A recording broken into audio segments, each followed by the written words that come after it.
ระหฤทัยอยู่ในแผ่นดินนี้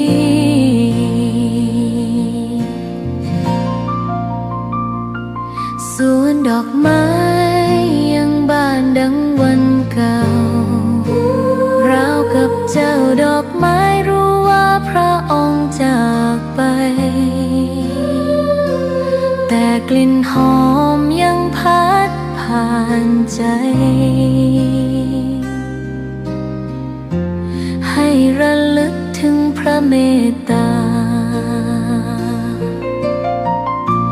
แผ่นดินนี้ยังส่องสว่า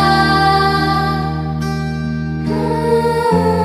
ด้วยพระคุณอันยิ่งใหญ่ขอเดินตามรอยเท้าแห่งพระแม่ไปด้วยศรัทธาไม่เสื่อมคลายขอกราบแทบบาทด้วยรักนิรันดร์น้ำตาหลั่งพลันจากใจคนไทยแม้เสด็จสู่ฟ้าไกลแต่พระหฤทัยอยู่ในแผ่นดินนี้ดวงใจไทยทุกดวงขอพักดีขอถวายรักนี้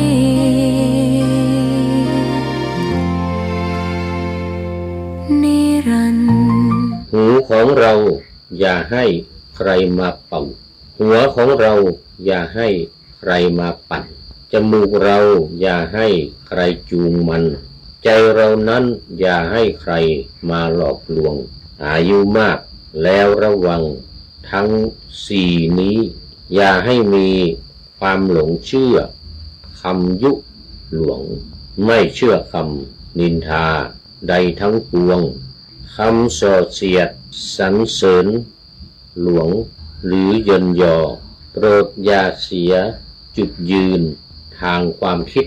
ใช้เหตุผลสติติดปัญญาหนอในการตัดสินใจไม่รีรอไม่โอนอ่อนงอนงอความอย่าปล่อยให้ใครมาจูงจมูกง่ายมีเป้าหมายในชีวิตคิดเหตุผลของตัวเองไม่ตกเป็นเครื่องมือคนหรือถูกครอบงำโดยผลประโยชน์ใครอย่าปล่อยให้อารมณ์โกรธครอบงำอย่าปล่อยให้อารมณ์โกรธอย่าปล่อยให้อารมณ์ครอบงำมั่นรู้เท่าทันกิเลสโลภหลงไหลไม่หลงเชื่อภาพลวงตาคำหวานใดที่หวังผลประโยชน์ใหญ่ในตัวเราขอถวายความนอบน้อมแด่พระรัตนตรัยมีพระพุทธเจ้าเป็นต้นขอถวายความเคารพพระมหาเถระพระเถรานุเถระเจ้าคณะพระสังฆาธิการทั่วโลกมีพระเดชพระคุณพระธรรมเสนาบดีเจ้าคณะภาค7วัดพระธาตุดอยสุเทพเป็นต้นและขออำนวยพรแด่ท่านผู้ฟังท่านผู้ชมสาธุชนพุทธบริษัททั้งหลายวันนี้รายการพระไตรปิฎกลอยฟ้าก็ลอยมาจากวัดพระธาตุดอยสุเทพราชวรวิหารอำเภอเมืองจังหวัดเชียงใหม่เฟซบุ๊กไลฟ์สวัยเทพบุญล่วงหน้ามา4 วันคือวันนี้เป็นวันที่30รายการนี้ก็จะออกอากาศในวันที่2 มิถุนายนดังนั้นสิ่งที่พูดว่าวันนี้นี่ต้องขอไปท่านผู้ฟังทางวิทยุซึ่งจะฟังในวันที่2มันหมายถึงเหตุการณ์ที่เกิดขึ้นในวันที่30ซึ่งในช่วงนี้ยังอยู่ในเทศกาลวันวิสาขบูชาหรือวันเวสักโลกคือวันบูชาวิสาขบูชาโลกระหว่างวันที่25ถึงวันที่31เป็นเวลา7 วันซึ่งเป็นกิจกรรมที่วัดพระธาตุดอยสุเทพดำเนินการมาเป็นประจำทุกปีนี่ก็200 กว่าปีมาแล้ว ตั้งแต่สมัยครูบาเจ้าศรีวิชัยไม่ได้สร้างถนนขึ้นดอยสุเทพถ้านับตั้งแต่ครูบาเจ้าสร้างถนนขึ้นดอยสุเทพมาก็ปีนี้91 ปีแต่พระธาตุดอยสุเทพของเรานี้ก็ตั้งสร้างขึ้นมาหรือเรียกว่าสถาปนาก็ได้สถาปนาโดยพระเจ้ากือนามาเป็นเวลาเดียวกันมาเป็นเวลา655 ปี655 ปีและหลังจากที่ก่อสร้างขึ้นแล้วสถาปนาขึ้นแล้วก็มีการเดินขึ้นมาสักการะบูชาหรือไหว้บารมีพระบรมธาตุเรื่อยมาตั้งแต่ปีแรก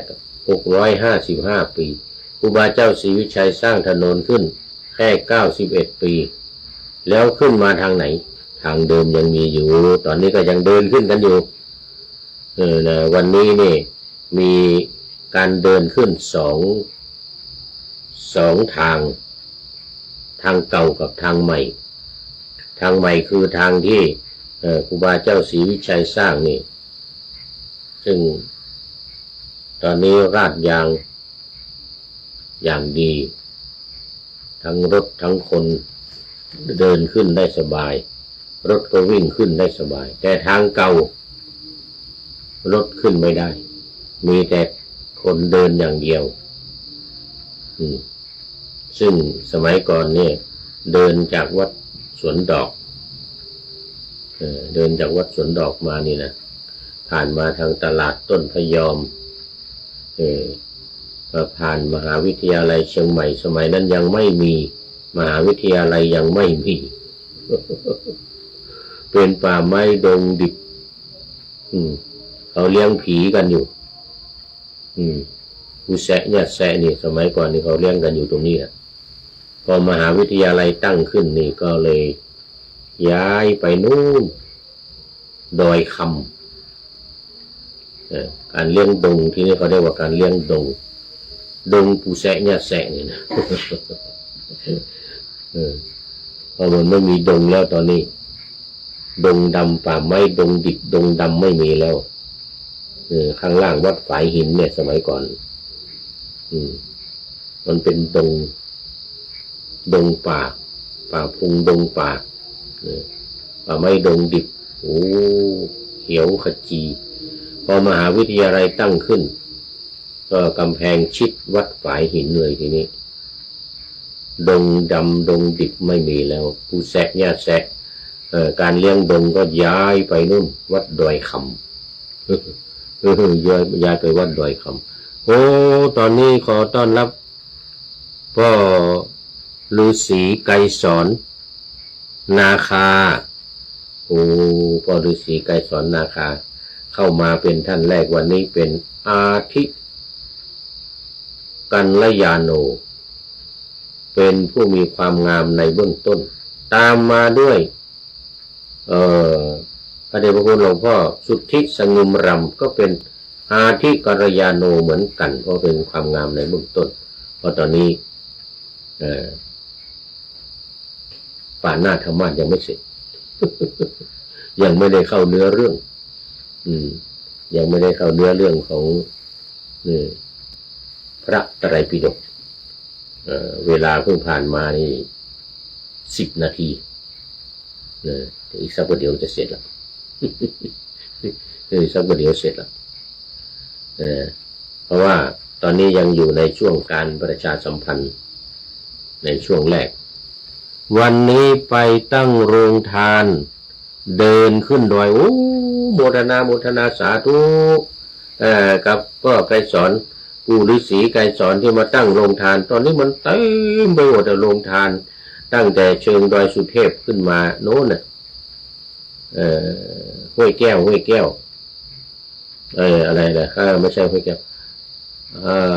วังบัวบานแล้วก็น้ำตกห้วยแก้วนะเริ่มตั้งแต่นั้นขึ้นมาทั้งโรงทานโรงน้ำน้ำปานะข้าวต้มอะไรต่างๆเต็มทางไปหมดวัดวาอารามต่างๆตำบลต่างๆวัดฝายหินวัดป่าแดงนี่ร่วมกันอยู่จุดข้างบนนู่นบนไฟป่านู่น เลยไฟป่าขึ้นไปวัดผาลาดก็อยู่ที่หน้าวัดผาลาดจะมีวัดฟ้าห้ามมีวัดอะไรหลายอย่างสุดท้ายที่จุดชมวิวในตำบลป่าแดดวัดวังสิงห์คำพร้อมกับคณะสงฆ์ตำบลป่าแดดหลายวัดวัดเกาะกลางวัดป่าแดดวัดอะไรอยู่ในตำบลป่าแดดเนี่ยป่าเป้านอกเนี่ยป่าพร้าวนอกด้วยโอ้ในอำเภอเมืองก็แต่ละวัดแต่ละวาก็แบ่งกันเป็นจุดโอ้โมทนาเป็นอย่างยิ่งวันนี้ปู่ฤาษีไกรสอนก็มาตั้งโรงทานด้วยแล้วก็เข้ามาตอนนี้ก็คงอยู่ระหว่างทางขึ้นดอยสุเทพบรรยายบรรยากาศระหว่างทางให้ฟังหน่อยว่าเป็นยังไงฝนตกไหมตอนนี้ฝนไม่ตกตอนกลางวันน่ากลัวกันมากเลยกลางวันฝนตกแล้วตอนเช้าตกหนักตอนเย็นมานี่ท้องฟ้าแจ่มใสคนเดินกันโอ้โหตั้งแต่บ่าย3:30ปิดถนนแล้วก็เดินขึ้นกันโอ้โหบนพระธาตุดอยสุเทพนี่เต็มไปหมดเนี่ยเต็มไปหมดเลยเมื่อกี้นี่ขึ้นไปทำวัดโอ้ญาติโยมมากันเต็ม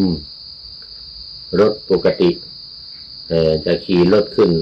ทางด้านหลังนี่ขึ้นไม่ได้แล้วตัวนี้เลยต้องขึ้นด้านหน้าไอ้ที่มันชันๆหน่อยนะคงไปคงมาเนี่ยนะ รถไฟฟ้าขึ้นได้อยู่แต่มันต้องถอยหน้าถอยหลังหน่อย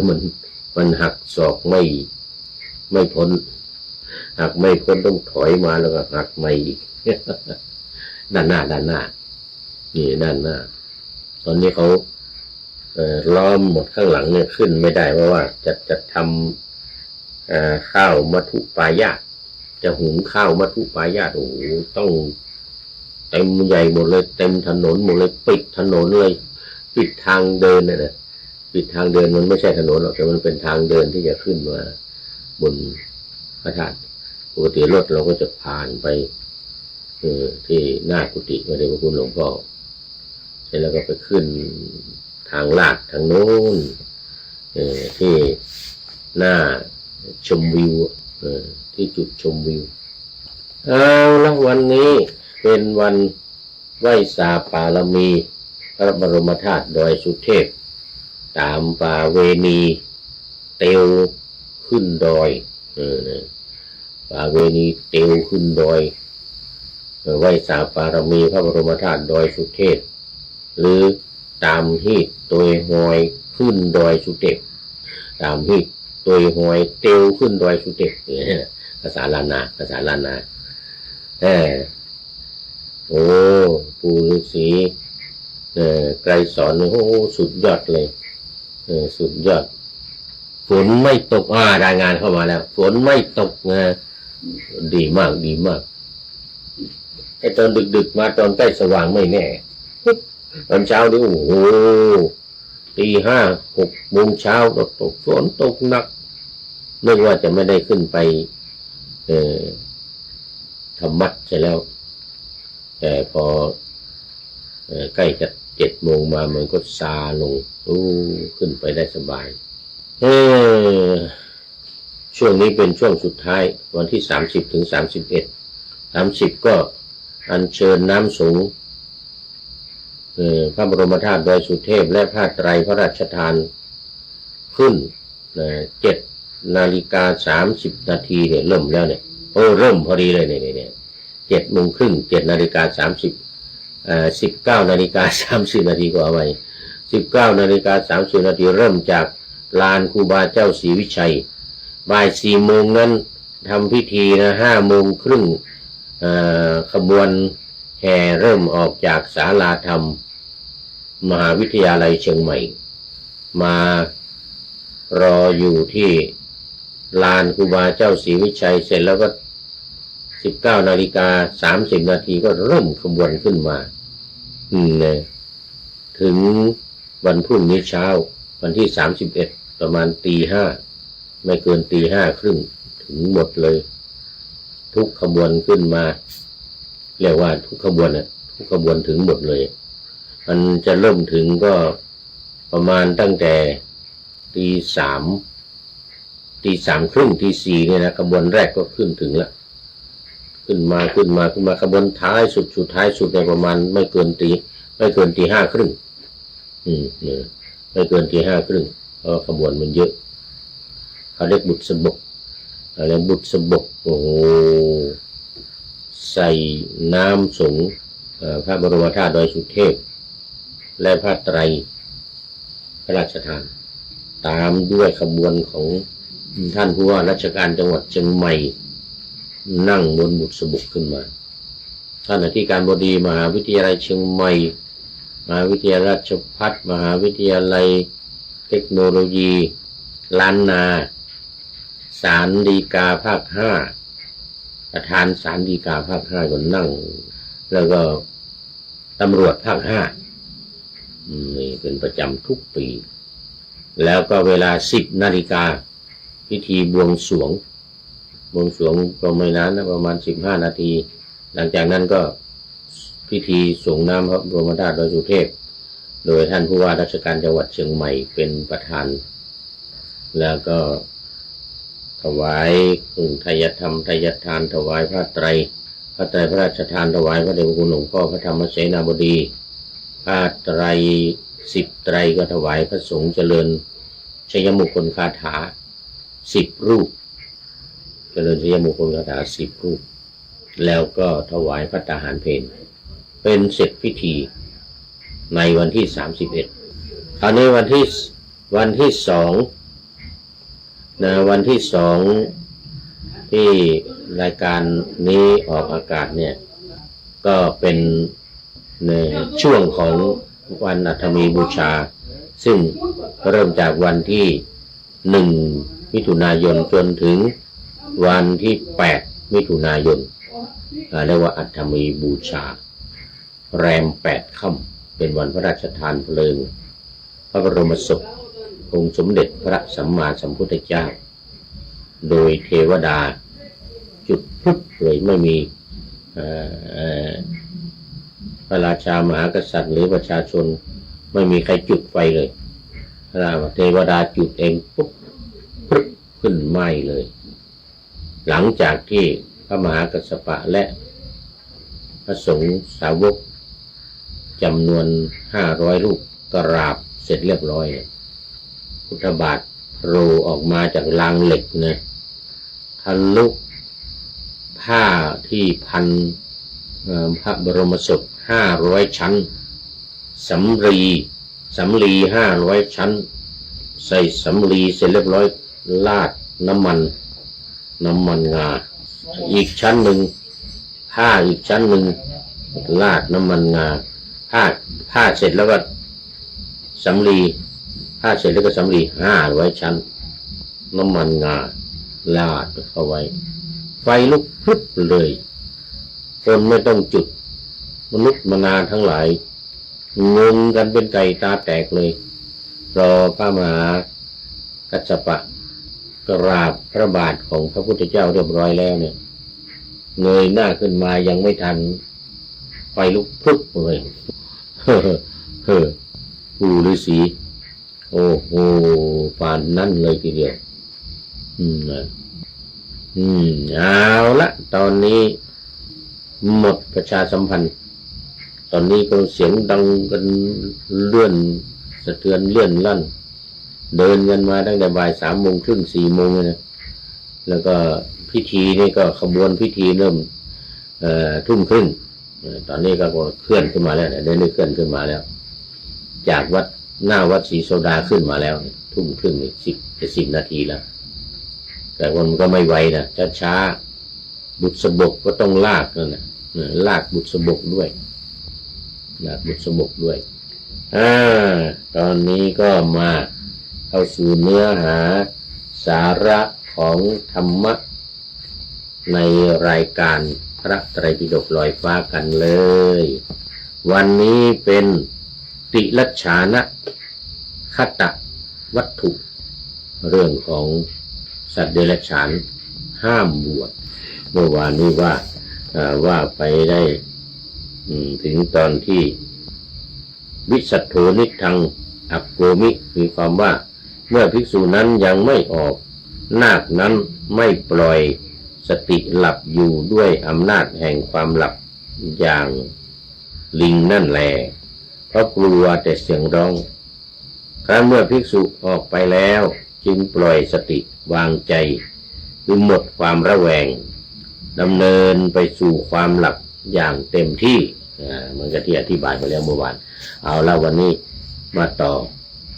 ในพระไตรปิฎกเล่มที่25อัตถกถาพระวินัยมหาขันธกวรรณนาติรชานคตวัตถุกถาหน้าที่143หน้าที่143ในฉบับภาษาบาลีก็หน้า97หน้า97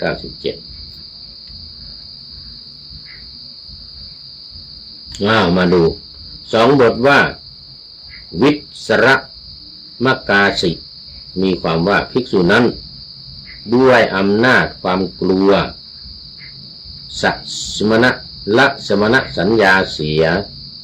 ได้กระทำเสียงดังผิดรูปนี่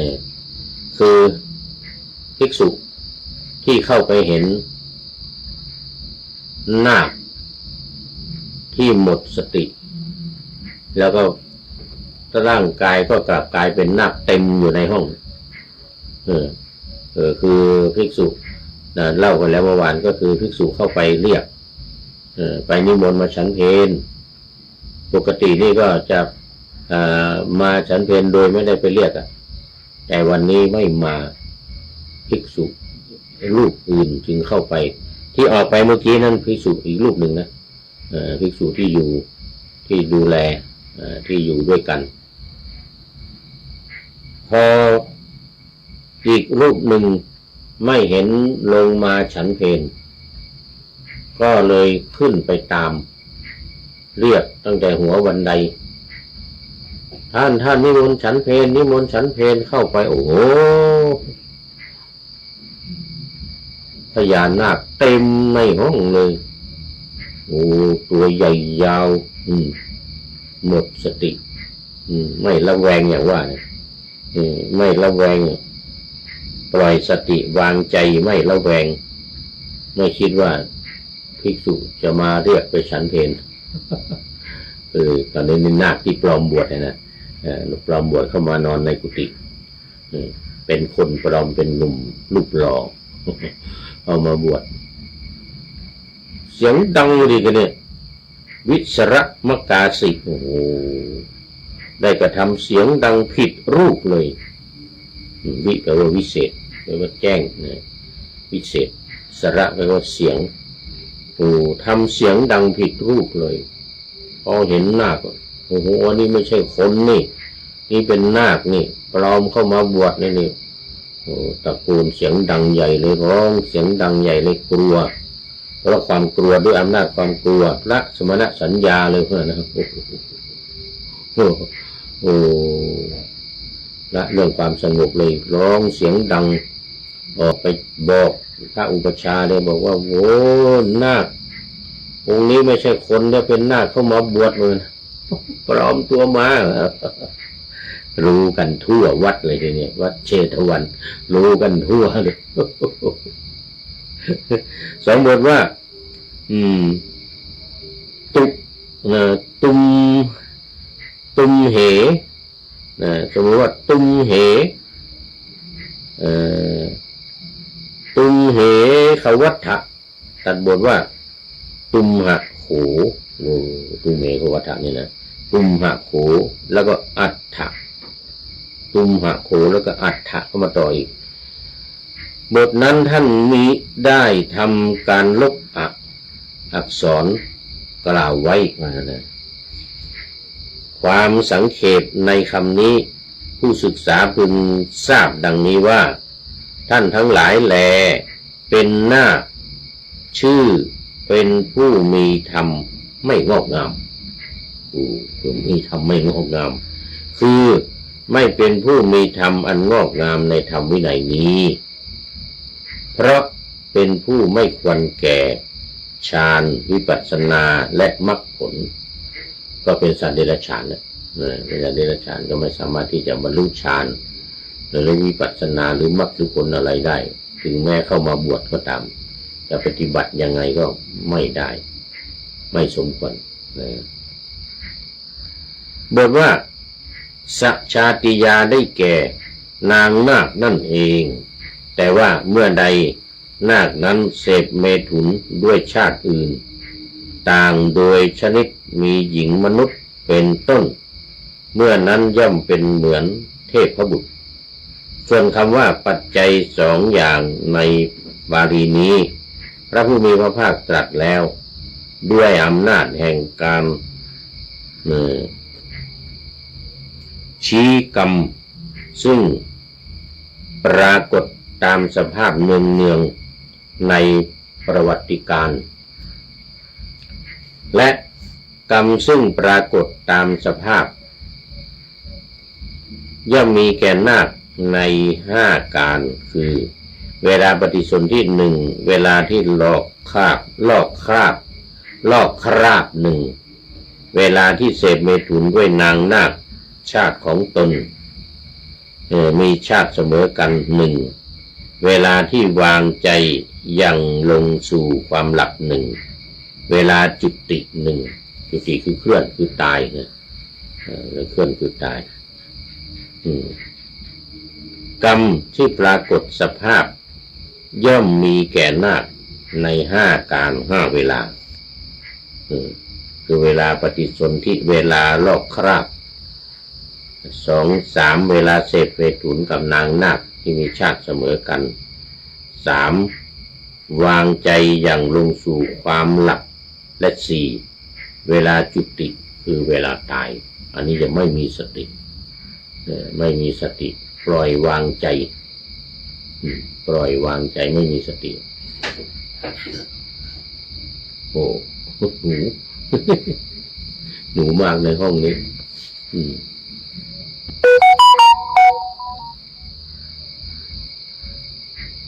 เวลาหลับเวลาอย่างสู่ความหลับเวลาเสพเมถุนกับนางนาคเวลาลอกคราบแล้วก็เวลาปฏิสนธิคือการเข้าสู่ครรภ์ของมารดาจะไม่มีสติสติจะขาดในคำว่าติรัชฌานคัตโตภิกขเวเป็นต้นนี้มีวินิจฉัยว่าจะเป็นนาคหรือจะเป็นสัตว์พิเศษผู้ใดผู้หนึ่งมีสุบรรณาสุบรรณมานพเป็นต้นก็ตามทีผู้ใดผู้หนึ่งซึ่งมิใช่มนุษย์ชาติโดยที่สุดแม้เท้าสักกะเทวราชบรรดามี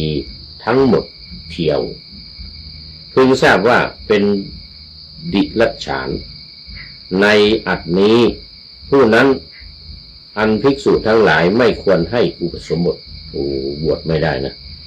พญาอินทร์นี่ก็บวชไม่ได้นะเท้าสักกะเทวราชทุกเทวดาทั้งหลายจัดเป็นประเภทดิรัจฉานหมดเลยให้บวชไม่ได้คือจะปลอมตัวมาเป็นคนมาก็ตาม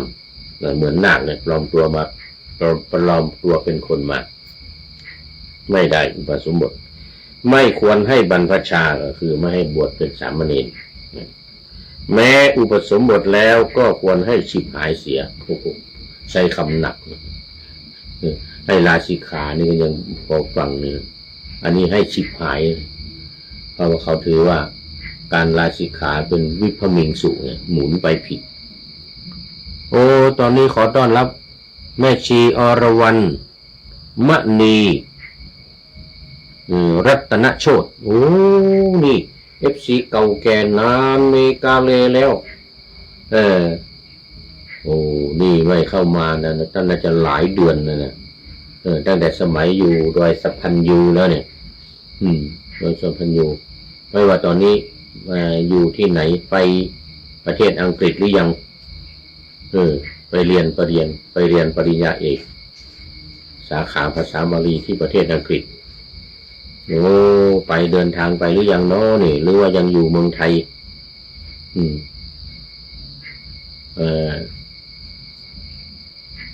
หลวงพ่อกำลังทำวีซ่าจะไปญี่ปุ่นคงจะอีกสักเดือน2 เดือนไม่เกิน3 เดือนญี่ปุ่นทำวีซ่าขอไปวีซ่าเนี่ยมันทำวีซ่าไปอยู่เนี่ยช้าถ้าเป็นไปท่องเที่ยวอะไรนี่ไม่ต้องเสียวีซ่าเลย15 วันไปฟรีกราบนมัสการเจ้าค่ะโอ้แม่ชีจากหาดใหญ่จังหวัดสงขลาวันนี้ก็มีโยมมาจากสงขลาสองตายายตอนเช้ามาบุญวิหารมาจากจังหวัดสงขลาอำเภอเมืองจากสงขลาอำเภอเมืองอันนี้อำเภอหาดใหญ่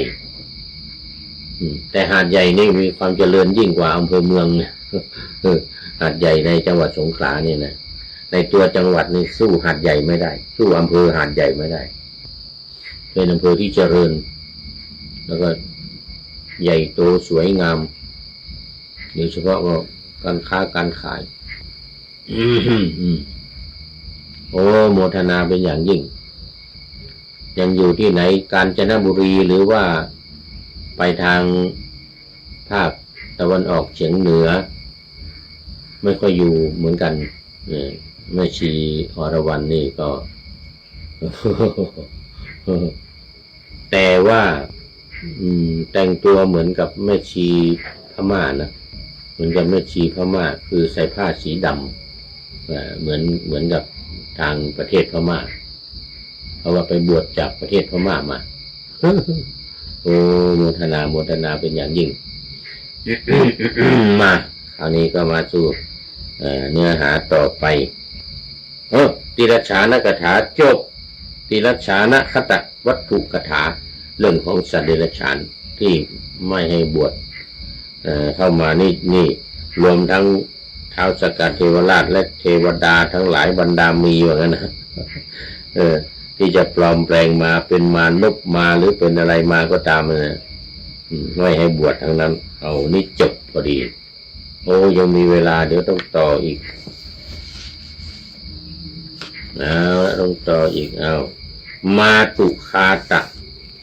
กาธิวัตถุเรื่อง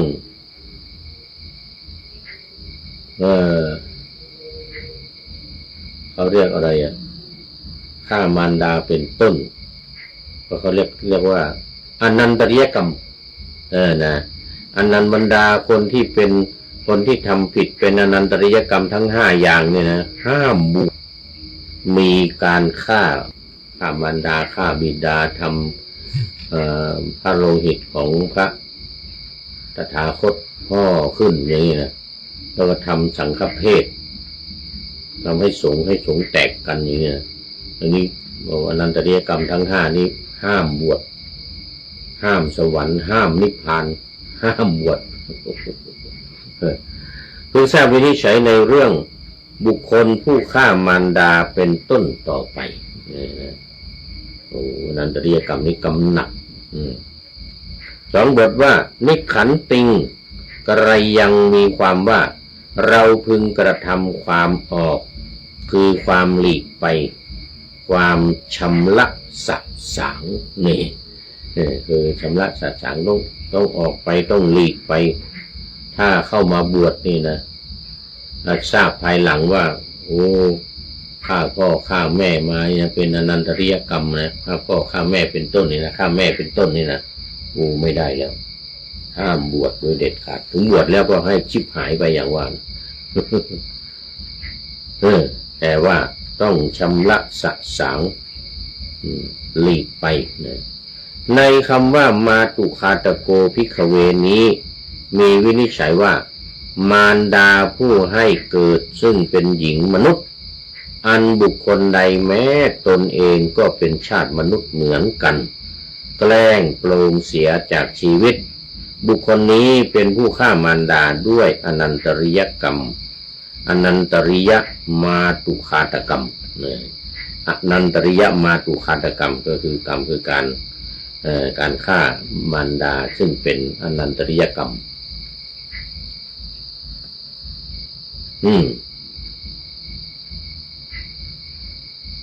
บรรพชาและอุปสมบทแห่งบุคคลนั้นอันพระผู้มีพระภาคทรงห้ามแล้วไม่ได้เลยอนันตริยกรรมนี่ห้ามบวชเลยแล้วก็ห้ามสวรรค์ห้ามนิพพานอย่าว่าหมดท่าหมดทางเลยส่วนมารดาผู้เลี้ยงดูก็ดีป้าก็ดีน้าก็ดีซึ่งมิใช่ผู้ให้เกิดแม้เป็นหญิงมนุษย์หรือมารดาแม้ผู้ให้เกิดแต่มิใช่หญิงมนุษย์อันบุคคลใดฆ่าแล้ว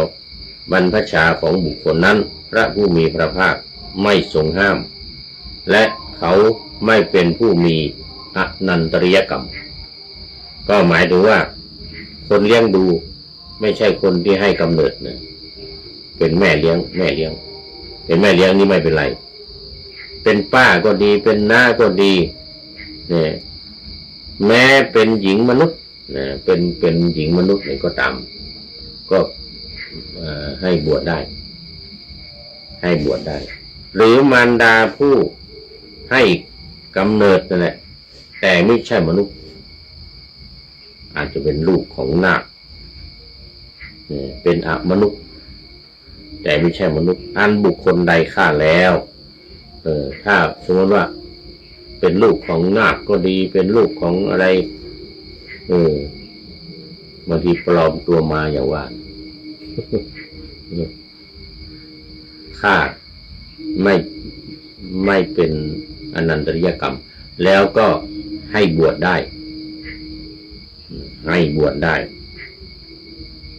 มารดาผู้เป็นหญิงมนุษย์อันบุคคลใดซึ่งตนเองเป็นสัตว์ดิรัจฉานฆ่าแล้วแม้บุคคลนั้นย่อมไม่เป็นผู้มีอนันตริยกรรมส่วนบรรพชาของเขาเป็นอันทรงห้ามด้วยเพราะข้อที่เขาเป็นสัตว์ดิรัจฉานคำที่เหลือเป็นคำที่ตื้นทั้งนั้นแม้ในบุคคลผู้ฆ่าบิดาก็ในนี้เหมือนกันก็หมายถึงว่าคนที่เป็นคนที่ฆ่านั่นเนี่ยไม่ใช่มนุษย์เป็นปลอมมาอาจจะเป็นเทวดาหรืออาจจะเป็นนาคอาจจะเป็นมนุษย์ปลอมเข้ามาหรือเป็นยักษ์อย่างนี้นะเป็นยักษ์เป็นอะไรนี่อันนั้นไม่ใช่มนุษย์คือไม่ใช่มนุษย์ไปฆ่ามารดาบิดาของตัวเองเนี่ยก็ไม่เป็นไรเพราะว่าที่จะเน้นมนุษย์เท่านั้นเน้นมนุษย์เท่านั้นก็ถ้าแม้บุรุษเป็นลูกหญิงแพทย์สยาคือเป็นลูกของคนหากินเป็นกะลีเลยนะหญิงแพทย์สยาไม่ทราบว่าผู้นี้เป็นบิดาของเราเขาเกิดด้วยน้ำสมภพของชายใดและชายนั้นอันเขาฆ่าแล้วย่อมถึงความนับว่าเป็นผู้ฆ่าบิดาเหมือนกันย่อมถูกอนันตริยกรรมด้วย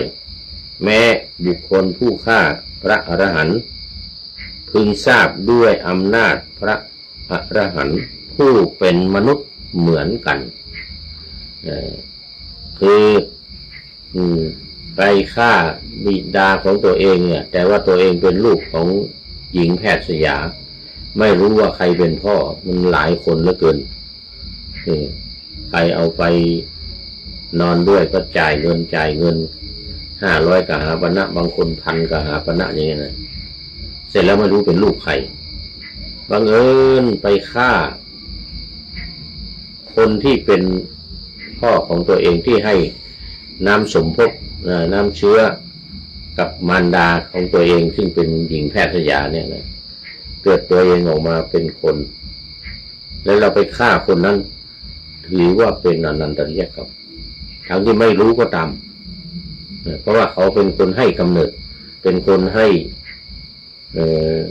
น้ำอสุจิสมภพกับมารดาผู้ให้กำเนิดอันนี้ถือว่าผิด เป็นอนันตริยกรรมแล้วก็บวชไม่ได้เอาละวินิจฉัยในอรหันตฆาตวัตถุนี้คือฆ่าพระอรหันต์นะพึงทราบดังนี้ว่าอันบุคคลเมื่อแกล้งปลงพระขีณาสพผู้เป็นชาติมนุษย์โดยที่สุดแม้ไม่ใช่บรรพชิตเป็นทารกก็ตามเป็นทาริกาก็ตามจากชีวิตย่อมเป็นผู้มีชื่อว่าฆ่าพระอรหันต์ย่อมถูกอนันตริยกรรมด้วยและบรรพชาของผู้นั้นอันพระผู้มีพระภาคทรงห้ามแล้วนี่ไม่ได้เลยนะไม่ได้เลยแกล้งปรุงพระขีณาสพผู้เป็นชาติมนุษย์นะพระอรหันต์ที่เป็นมนุษย์โดยที่สุดแม้ไม่ใช่บรรพชิตเป็นทารกก็ตามเป็นทาริกาก็ตามจากชีวิตคือเป็นทารกเนี่ยเป็นทารกเป็นทาริกาก็เป็นเด็กหญิงเด็กชายยังไม่ได้บวชยังไม่เป็นพระแต่เป็นอรหันต์แล้วแต่เป็นอรหันต์แล้ว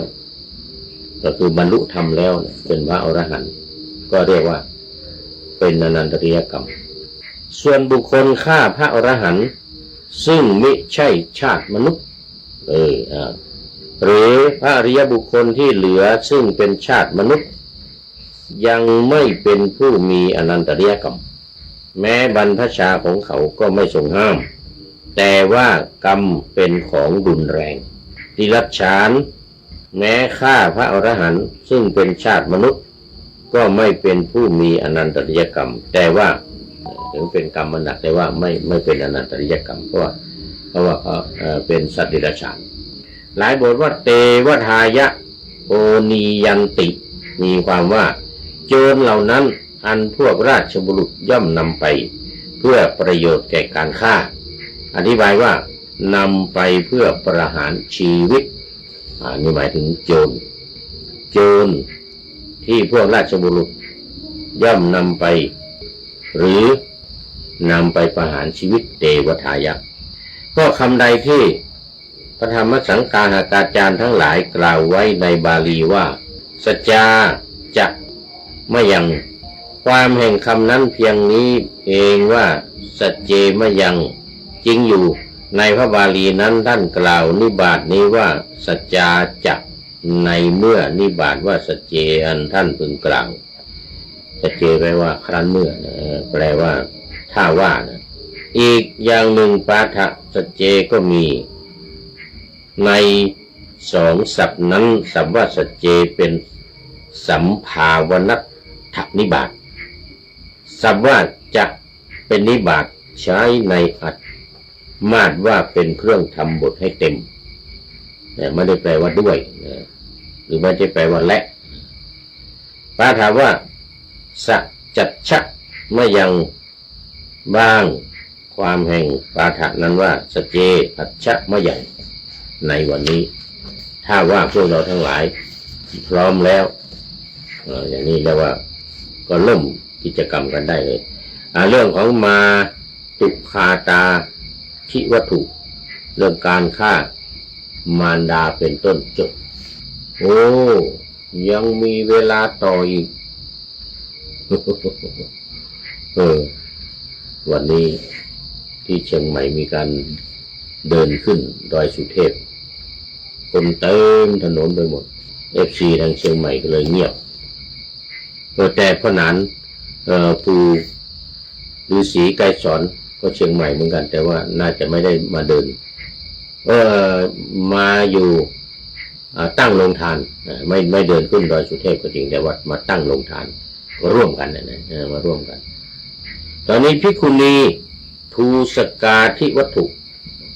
เรื่องการประทุษร้ายภิกษุณีให้ประทุษร้ายภิกษุณีก็ห้ามบวชนะโดยเหตุผลที่ไม่สมควรห้ามบวชผู้ทราบวินิจฉัยในคำนี้ว่าภิกขุณีทูสโกภิกขเวเป็นต้นนี้ดังนี้บุรุษใดประทุษร้ายนางภิกษุณีผู้มีตนเป็นปกติในบรรดามรรคสามมรรคใดมรรคหนึ่ง บุรุษนี้ชื่อว่าภิกขุณีทูสกะบรรพชาและอุปสมบทของบุรุษนั้นพระผู้มีพระภาคทรงห้ามแล้วฝ่ายบุรุษใดยังนางภิกษุณีให้ถึงศีลพินาศด้วยกายสังสขะก็คือการถูกต้องกายบรรพชาของและอุปสมบทแห่งบุรุษนั้นไม่ทรงห้ามแม้บุรุษผู้ทำนางภิกษุณีให้นุ่งผ้าขาวแล้วประทุษร้ายนางผู้ไม่ยินยอมเลยทีเดียวด้วยพละการชื่อภิกขุณีทูสกะแท้ก็หมายถึงว่าภิกษุถ้าไปข่มขืนภิกษุณีหรือเสพโดยบังคับโดยพละการโดยภิกษุณีไม่ยินยอมแม้ภิกษุณีนั้นนุ่งผ้าขาวแล้วก็ตามหรือเอาผ้าขาวให้นุ่งนี่ให้นุ่งผ้าขาวไม่เป็นภิกษุณีละอย่างนี้นะก็ไม่ได้เพราะว่าเขาไม่ได้กล่าวคำลาจากภิกษุณีเนี่ยไม่ได้กล่าวคำลาจากภิกษุณีก็ถือว่าเนี่ยเป็นอันนั้นเด้อถือว่าเป็นภิกขุณีทูสกะก็คือประทุษร้ายภิกษุณีบุรุษใดประทุษร้ายนางภิกษุณีผู้มีตนเป็นปกติในบรรดามรรคสามมรรคใดมรรคหนึ่งบุรุษนี้ชื่อว่าภิกขุณีทูสกะมรรคทั้งสามนั้นก็คือเวชมรรคหรือโยนีมรรคหรือทวารมรรคคือทางปากก็ตามทางเวชมรรคก็ตามหรือทางโยนีมรรคก็ตามนะสามทางใดทางหนึ่งถือว่าเป็นกุลทูสกะเหมือนกันบรรพชาและอุปสมบทของบุรุษนั้นพระผู้มีพระภาคห้ามไปทำกับภิกษุณีสามทางใดทางหนึ่งก็ถือว่าเป็นกุลทูสกะฝ่ายบุรุษใดยังนางภิกษุณีให้ถึงศีลพินาศด้วยกายสังสักขะก็เพียงแต่ว่าไป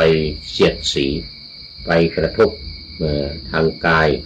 บรรพชาและอุปสมบทของบุรุษนั้นไม่ทรงห้ามนี่เพียงแค่ว่ากายสังสักขะไป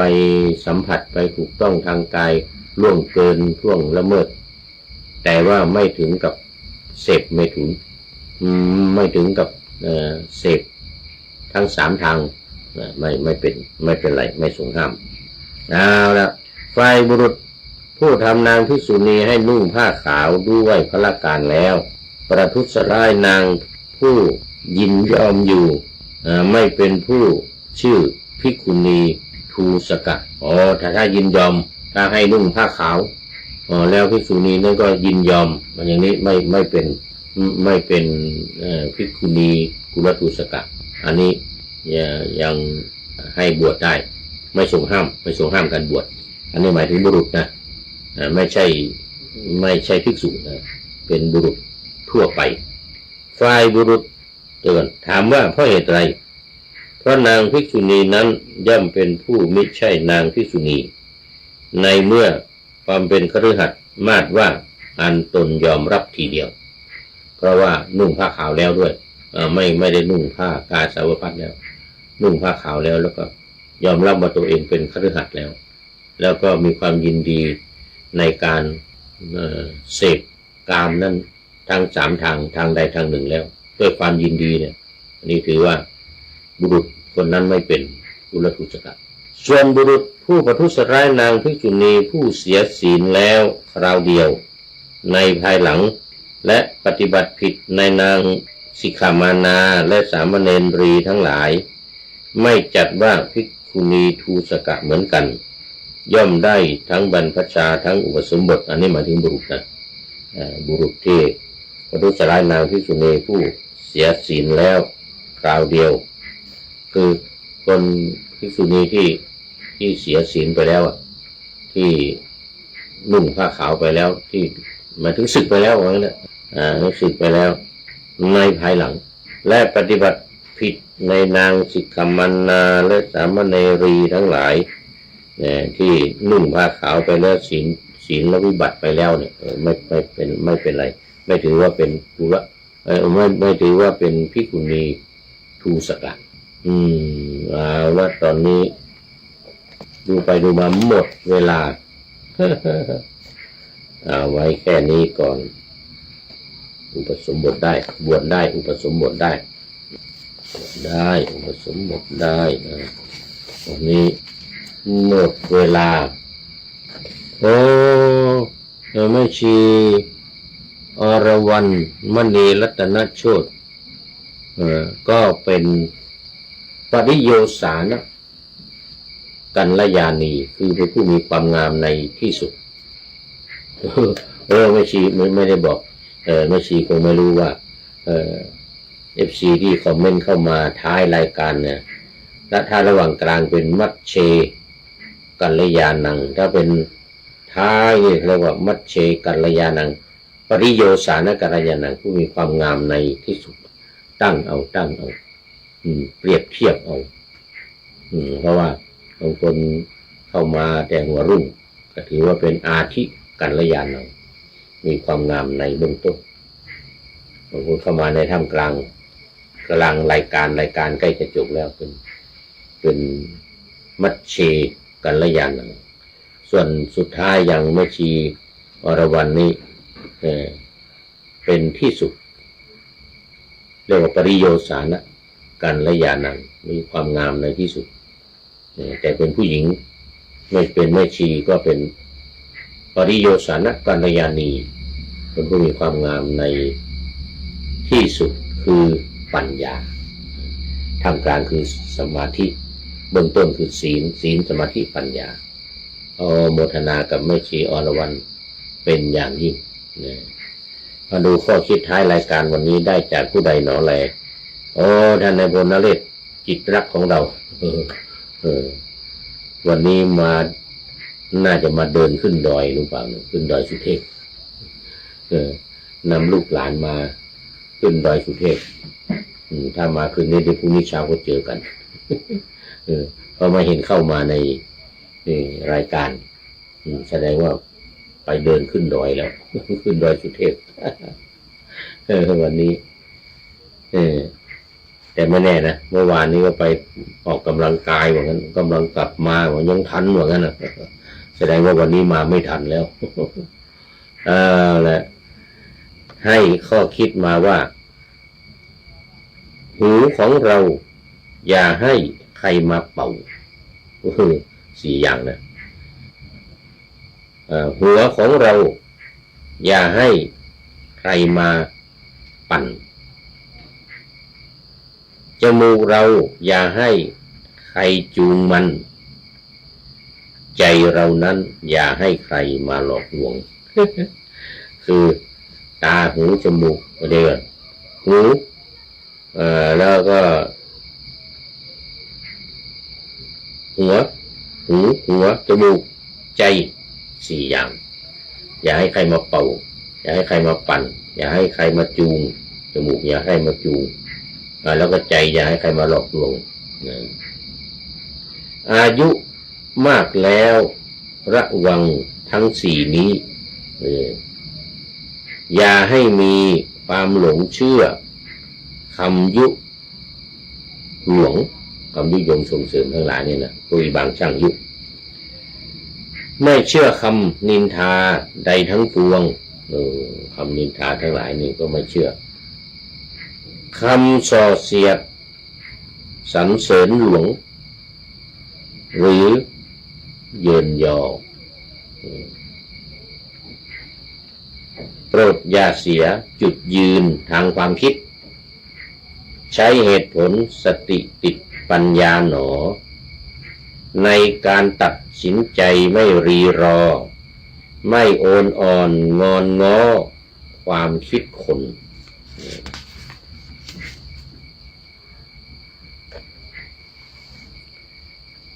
อย่าปล่อยใจถูกชักจูงจมูกง่ายอย่าปล่อยใครถูกชักจูงจมูกง่ายนะ มีเป้าหมายในชีวิตคิดเหตุผลของตัวเองไม่ตกเป็นเครื่องมือคนหรือถูกครอบงำโดยผลประโยชน์ใครอย่าปล่อยให้อารมณ์ครอบงำมั่นรู้เท่าทันกิเลสโลภหลงไหลโลภหลงไหลไม่หลงเชื่อภาพลวงตาคำหวานใดที่หวังผลประโยชน์ใหญ่ในตัวเราก็คือพวกหวังผลประโยชน์เข้ามาหลอกลวง อย่างนี้เหมือนพวกสแกมเมอร์อันนี้ป้องกันไม่ให้สแกมเมอร์มาหลอกลวงได้ คือหูหัวจมูกแล้วก็ใจสี่อย่างนี้อายุแก่มาแล้วต้องคอยระมัดระวังนี่ท่านนายพลให้ข้อคิดไว้ขอบคุณท่านนายพลนเรศจิตรักเป็นอย่างยิ่งขอนำพระไตรปิฎกลอยฟ้าไปจากผู้ฟังทั้งหลายในโลกล่าวันต่อไปอย่าได้จรย้อนจะได้จรย้อนกลับมาสู่สถานีใหม่ให้ท่านฟังอย่าลืมเปิดวิทยุหรือเครื่องรับโทรศัพท์โมบายคอมพิวเตอร์ผัง YouTube เฟซเพจไลน์ให้ดังเพื่อชมฟังรายการวันต่อไปขอให้ท่านมีความสุขทุกคืนวันนำธรรมะประกอบการงานทั้งหลายเช่นขยันทำงานทางวาจากายใจขวัญขวายกิจการงานนาบำเพ็ญสาธารณประโยชน์เว้นสิ่งที่มีโทษโหดเยี่ยงสาประกอบแต่กรรมดีมีราคาแสวงหาเงินทองครองใจเสียสละพละทรัพย์นับมากน้อยไม่ให้ล้านก็ให้ร้อยไม่ด้อยผลเอื้อคนรวยช่วยคนยากฝากคนจนให้ทุกคนเท่ากันมากตรฐานเดียวขอเจริญพร